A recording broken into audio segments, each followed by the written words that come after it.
mengenai materi reproduksi biologi perikanan. Nah, ada 5 materi yang akan kita bahas, yaitu mengenai proporsi kelamin, TKG, IKG, fekunditas, dan juga diameter telur. Nah, untuk yang pertama, proporsi kelamin, kita membutuhkan data panjang total, bobot jenis ikan, jenis kelamin, dan juga TKG. Nah, karena di soal ini adalah acak, sehingga kita perlu untuk mengurutkan terlebih dahulu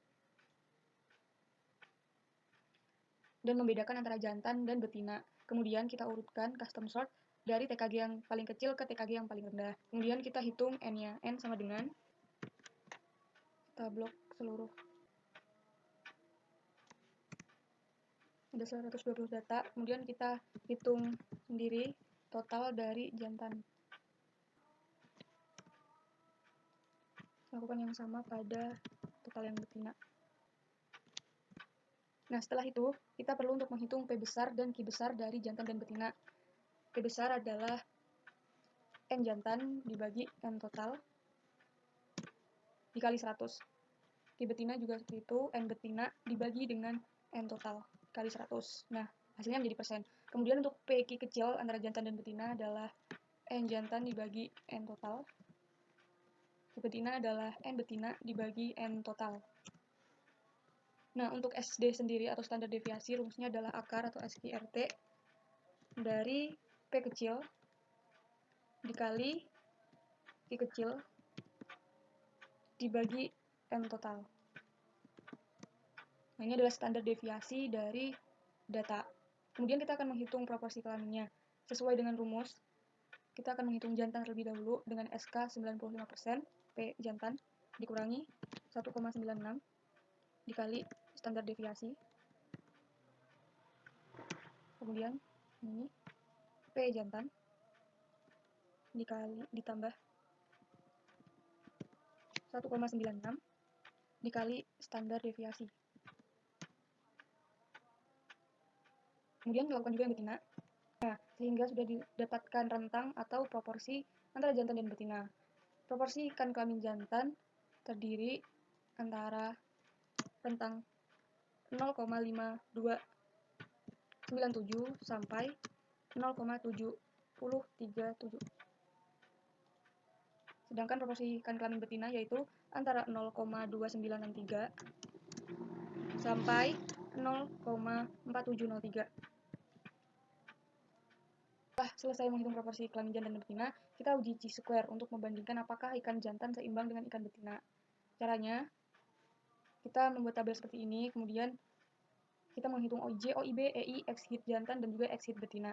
Nah, untuk rumus EIJ adalah yang pertama, kita blok terlebih dahulu, kemudian frekuensi dari TKG sampai jantan. Kemudian Ctrl Shift Enter. Nah, lakukan juga untuk betina. Shift Enter. Nah, kemudian untuk EI sendiri adalah OIJ ditambah OIB dibagi 2. Kita drag aja ke bawah. Nah, untuk X-hit jantan, yaitu rumusnya OIJ dikurangi EI pangkat 2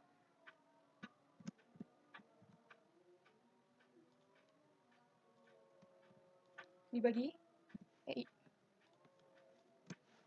Nah, kita tinggal drag ke bawah. Begitu juga dengan betina. Terus kita drag ke bawah. Lalu ini kita jumlahkan, sum. Ini juga sum. Nah, setelah itu kita hitung X-hit sama dengan jumlah dari X-hit jantan dan juga X betina. Kemudian untuk X-tab sendiri, karena kita memakai selang kepercayaan 95%, sehingga rumusnya INV, kemudian kita masukkan selang kepercayaan 95%, berarti 0,05. Kemudian titik koma, kita masukkan kemungkinannya, yaitu N-1, karena kita TKG-nya jumlahnya 4, sehingga 4-1 menjadi 3. Nah, X-hit dan X-tab telah diketahui, sehingga di sini disimpulkan bahwa X-hit lebih besar daripada X-tab, yang berarti adalah tolak H0. Kesimpulannya, berdasarkan SK 95%, dapat disimpulkan bahwa proporsi kelamin ikan tidak sama dengan 1:1, atau bisa kita katakan tidak seimbang. Data yang dibutuhkan dalam TKG yaitu ada panjang total, bobot jenis, jenis kelamin, dan juga TKG. Sama seperti sebelumnya, kita harus sort dulu berdasarkan jantan dan betina, kemudian di-sort kembali berdasarkan TKG terkecil hingga terbesar. Nah, setelah itu kita menentukan N maksimal minimal wilayah jumlah kelas, lebar kelas, dan juga jarak kelas. N sendiri, count,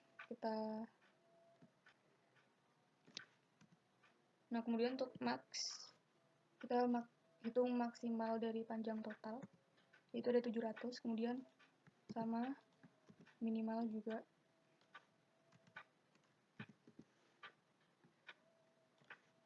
Nah, untuk minimalnya ada 180, kemudian wilayah sama dengan maksimal dikurangi minimal.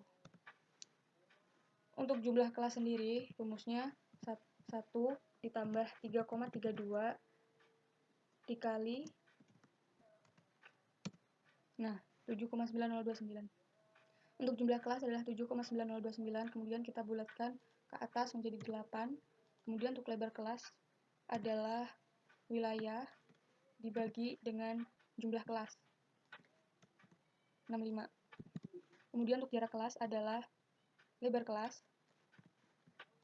ditambah NST, yaitu 1.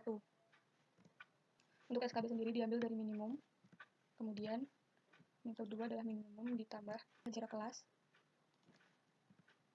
kemudian ini kita string, lalu di drag ke bawah, karena ini ada totalnya ada 8 jumlah kelasnya, jadi kita sesuaikan 1, 2, 3, 4, 5, 6, 7, 8. Nah, begitu juga SKA sama dengan SKB ditambah dengan lebar kelas. Ini kita drag, kita string maksud saya, kemudian di drag ke bawah. SK sama dengan SKB dan strip SKA. Untuk TKG 1, 2, 3, 4 ini adalah frekuensi dari masing-masing TKG yang ada pada jantan dan betina. Nah, untuk kita menghitung jantan terlebih dahulu. Untuk jantan yaitu TKG 1, ini kita blok terlebih dahulu, kemudian frekuensi panjang total yang ada di TKG 1,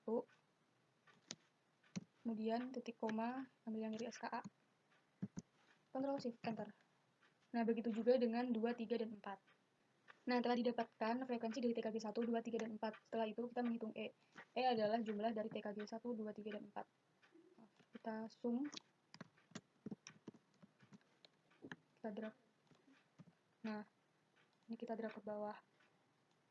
Lalu FI relatif adalah nilai TKG 1 dibagi dengan E dikali 100. Ini cukup di drag ke bawah. Yang div ini kita ganti error. Lalu sama dengan FI relatif yang TKG kedua, yaitu nilai yang ada pada TKG kedua dibagi dengan E dikali 100.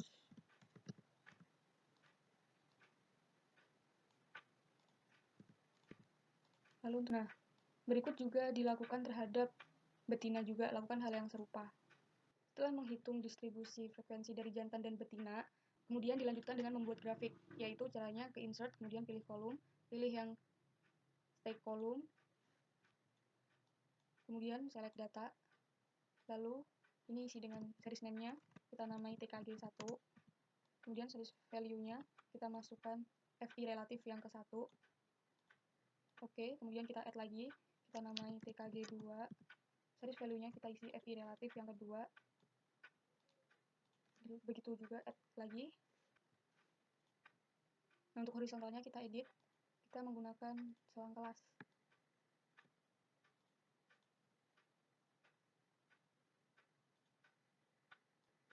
Nah, lakukan juga dengan yang betina. Nah, grafik jantan dan betina telah selesai dibuat. Setelah itu, kita dapat menyimpulkan bahwa pada ikan jantan, kesimpulannya adalah pada ikan jantan, TKG 2 mendominasi. Kemudian, pada betina, kesimpulannya adalah pada ikan betina, TKG 2 juga mendominasi. Nah, perhitungan dari TKG telah selesai. Data yang dibutuhkan dalam perhitungan IKG adalah panjang total, bobot jenis, jenis kelamin, TKG, bobot gonad, dan juga IKG. Nah, seperti soal-soal sebelumnya, kita harus sort dulu data yang ada pada Excel sesuai dengan jantan dan betina, kemudian di sort lagi berdasarkan kecil hingga terbesarnya TKG. Nah, karena saya telah menghitung IKG, IKG adalah rumus dari bobot gonad dibagi dengan bobot ikan dikali 100. Dan kemudian di-drag ke bawah. Nah, karena telah selesai menghitung IKG, maka kita langsung saja menghitung IKG rataan dan juga STDEV. Untuk IKG rataan dari jantan sendiri, langsung saja average dari IKG jantan yang TKG 1.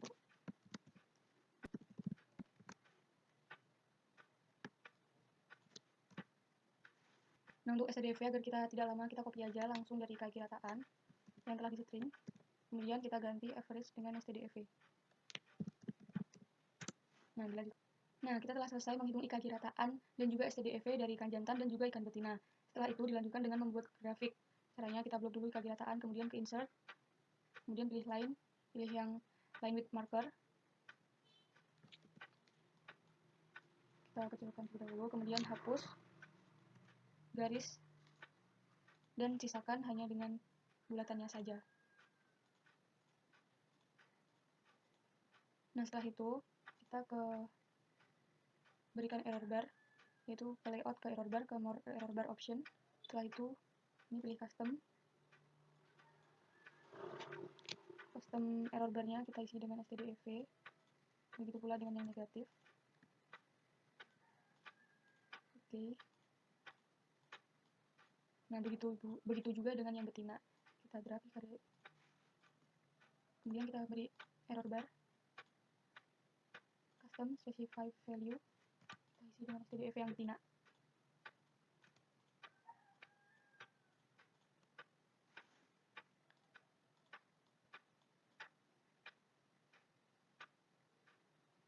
Setelah itu kita atur kedua grafik ini sesuai dengan aturan IPB.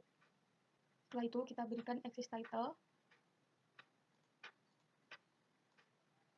di bagian bawah, bahwa itu adalah IKG, TKG, dan kemudian berikan axis title lagi di kirinya yang menunjukkan bahwa itu adalah IKG. Oke, perhitungan dari IKG telah selesai. Oke, untuk perhitungan fekunditas kita memerlukan panjang total, bobot jenis, bobot gonad, dan juga bobot gonad contoh, dan juga jumlah telur. Nah, untuk mencari fekunditas kita memerlukan atau menghitung Q bar dan juga X bar, dan kita juga menghitung fekunditasnya. Nah, rumus dari Q bar ini adalah rata-rata dari bobot gonad contoh, yaitu langsung saja average dari ketiga contoh gonad ABC. Kemudian kita drag ke bawah. Lalu untuk X bar sendiri adalah rata-rata dari jumlah telur contoh.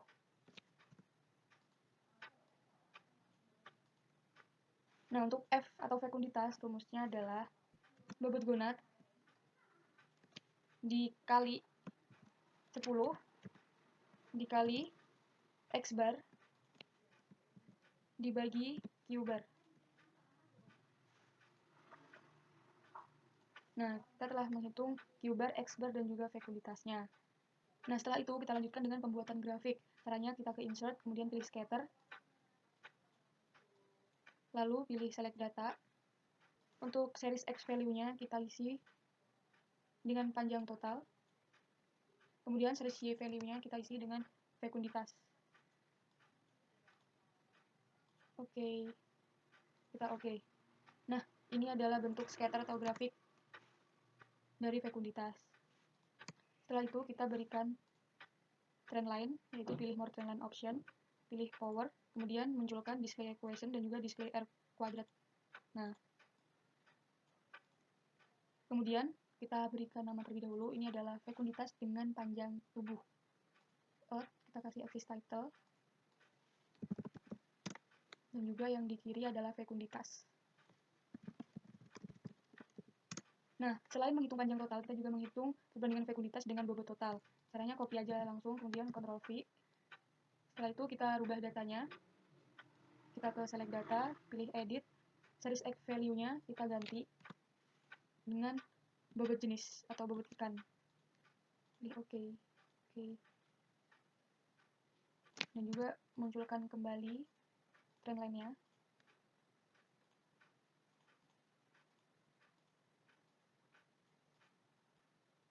Oke, untuk grafik atau scatter fekunditas telah selesai. Berikut adalah bentuk scatter dari hubungan fekunditas dengan panjang total dan juga bentuk scatter dari hubungan fekunditas dengan bobot total.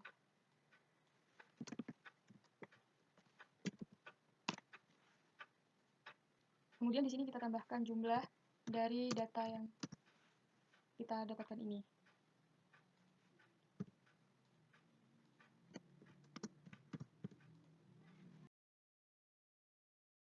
Oke, untuk selanjutnya perhitungan diameter telur, kita mendapatkan datanya dari soal. Pada soal diketahui diameter telur A, B, C, kemudian kita blok datanya dan kita pindahkan. Nah, ini adalah data yang telah saya pindahkan. Kemudian kita konversi terlebih dahulu. Caranya, diameter telur dibagi 100. Kemudian kita drag ke bawah.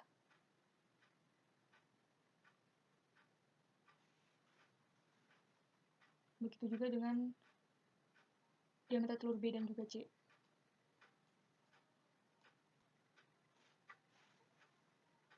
Oke, telah selesai. Kita telah selesai mengkonversi diameter telur menjadi milimeter. Setelah itu, kita menghitung Nmax minimal wilayah jumlah kelas, lebar kelas, dan juga jarak kelas, dan juga menghitung SKB, SKA, SK, dan juga frekuensi dari konversi telur yang telah kita kerjakan barusan. Oke, untuk N sendiri, N adalah total dari seluruhnya, jadi count isi telur. Untuk max sendiri, max. Dan untuk minimal, kita copy saja. Kemudian kita ganti dengan minimal.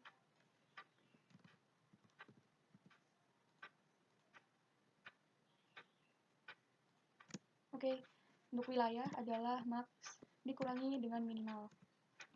Dan untuk jumlah kelas adalah 1 ditambah 3,32 dikali log N. Kemudian kita bulatkan ke atas. Setelah itu lebar kelas adalah W dibagi dengan jumlah kelas. Kemudian kita bulatkan ke bawah sehingga menjadi 0,04. Lalu untuk jarak kelas adalah lebar kelas ditambah NST yaitu 0,01. Sehingga jarak kelasnya adalah 0,05. Setelah itu kita menghitung SKB. SKB adalah diambil dari minimal, kemudian dari minimal ditambah dengan jarak kelas. Kemudian kita string dan kita drag ke bawah karena di sini jumlah kelasnya 11 dan sini ada 2, jadi kita tambahkan 2, 3, 4, 5, 6, 7, 8, 9, 10, 11. Oke, nah untuk SKA sendiri, SKA adalah SKB ditambah dengan lebar kelas. Sama kita string, kemudian kita drag ke bawah. Dan untuk SK adalah SKB dan state. Oke, kita drag ke bawah juga. Oke, nah untuk FI sendiri, FI atau frekuensi sama, kita blok terlebih dahulu, kemudian sama dengan frekuensi dari konversi telur, titik koma, dan diambil dengan SKA. Kurung, Ctrl Shift Enter. Oke, ini adalah frekuensi dari masing-masing selang kelas dari konversi telur. Nah, setelah itu kita membuat grafik. Caranya kita ke insert, kemudian pilih kolom. Setelah itu kita select data. Untuk series value-nya kita masukkan frekuensi. Setelah itu edit horizontalnya, isi dengan selang kelas. Oke, setelah itu kita edit terlebih dahulu. Kemudian kita berikan trend line, yaitu to period moving average. Nah, dari grafik ini telah diketahui atau dapat disimpulkan bahwa ikan yang diteliti mengalami pemijahan 1 kali selama 1 periode pemijahan, atau yang biasa kita kenal dengan total spawner. Kenapa seperti itu? Karena pada grafik hanya terdapat 1 bukit. Oke guys, jadi kita telah selesai menghitung diameter telur. Nah, setelah kita selesai melakukan perhitungan reproduksi yang terdiri dari proporsi kelamin, TKG, IKG, fekunditas, dan diameter telur, kita dapat menyimpulkan sebuah kesimpulan bahwa ikan yang kita teliti seperti apa kondisi di perairan.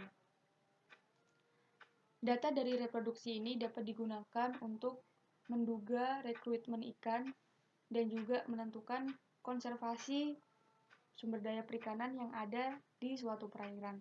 Sekian dari saya. Wassalamualaikum warahmatullahi wabarakatuh.